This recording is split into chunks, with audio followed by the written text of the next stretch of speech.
bienvenue au Salon Handicap Emploi et Achat Responsable. Je suis avec Pascal Petit, responsable projet Handicap Achat chez Airbus. Bonjour. Comment vous développez la sous-traitance avec le secteur protégé et adapté chez Airbus ? Alors depuis 2011, on a travaillé chez Airbus pour développer donc les achats auprès du secteur protégé et adapté. On a analysé d'abord le marché, notre marché interne, ce qu'on sous-traitait auprès des sociétés du secteur protégé et adapté. On a voulu sécuriser dans un premier temps tous nos achats directs et on s'est vite confronté à notre politique achat de rationalisation et de diminution du nombre de fournisseurs. Donc nous nous sommes éloignés petit à petit du secteur protégé et pour continuer à travailler avec ces sociétés, nous avons développé et mis en place le contrat de co-traitance par l'intégration d'une clause sociale dans l'ensemble de nos appels d'offres qui permet aujourd'hui, ou en tout cas qui demande à nos fournisseurs de rang 1 de nous proposer un partenariat avec ces sociétés pour développer tous nos achats auprès du secteur protégé et adapté. Vous vouliez finir ? Non, je vous en prie. Vous allez participer à plusieurs conférences ici. Est-ce que vous pouvez me parler un petit peu des principales innovations et des services proposés par les secteurs adaptés et protégés ? Alors aujourd'hui, le secteur adapté et protégé évolue énormément, évolue dans les compétences, évolue dans son encadrement. Airbus, comme toute autre société, travaillait pour les espaces verts, travaillait pour la numérisation, l'impression, il y a quelques années, et on arrive un peu à saturation. C'est des métiers qui demandent l'évolution. Et aujourd'hui, grâce à la mise en place de cette fameuse clause sociale, nous avons pu ouvrir l'ensemble de notre portefeuille d'achat à ces structures du secteur protégé. Donc aujourd'hui, on réalise des activités techniques, de prestations, de logistique industrielle, logistique administrative. Nous avons même des sociétés qui réalisent des activités, des pièces avions qui volent aujourd'hui sur nos programmes A320 et A350. Et nous avons beaucoup développé aussi tout ce qui est IT et engineering, donc informatique et travaux et support engineering, en développement, en test de produits, en test de logiciels.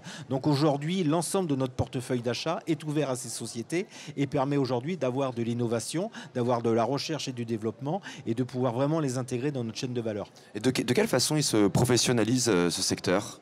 Alors ce secteur se professionnalise en interne déjà avec la mise en place grâce à l'UNEA de la GPEC, donc la gestion des compétences.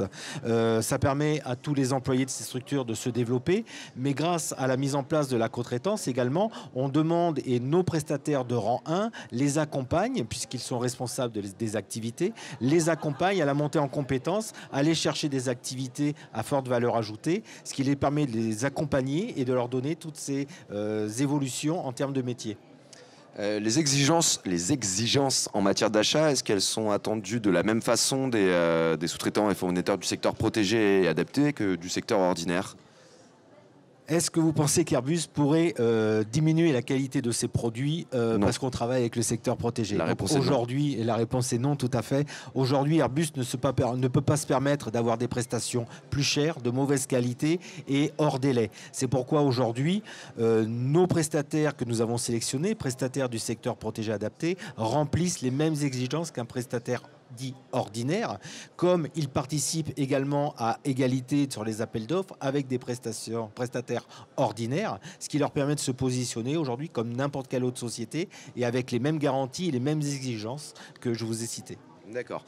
Comment elle se situe la France face à l'international sur la question du handicap, emploi et achat responsable ?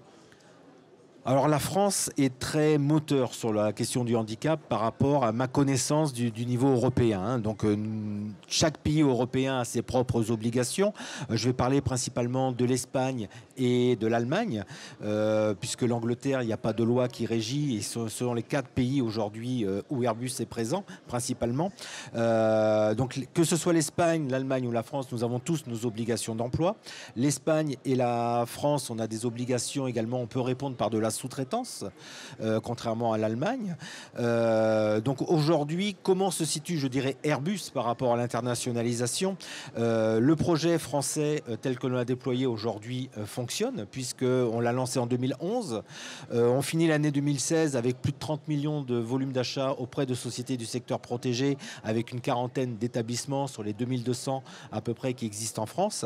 Et nous allons maintenant, et nous travaillons depuis le début de l'année, à l'extension de ce projet en Espagne et en Allemagne, avec le même objectif, générer de l'emploi pour des personnes en situation de handicap dans les sociétés qui emploient ces fameuses personnes, EA et ESAT pour la France, ou Centro Speciale Empleo en Allemagne, ou un Air Conte Integration Firm sur l'Allemagne. Dernière question, quel regard vous portez sur ce salon? Impressionné par le monde déjà, que ce soit dans les allées du salon ou dans les différentes conférences qui sont organisées depuis ce matin.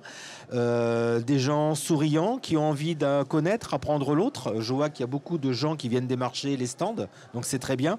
Et je crois que c'est la clé, effectivement. Il faut qu'on apprenne à se connaître. Nous, grands groupes, il faut qu'on apprenne à connaître les entreprises adaptées, apprendre à comprendre comment ils fonctionnent. Et je crois qu'il y a tout intérêt, ce type de salon, de toute façon, peut nous aider à créer des partenariats et à travailler tous ensemble pour le futur. Pascal Petit, merci beaucoup. Merci.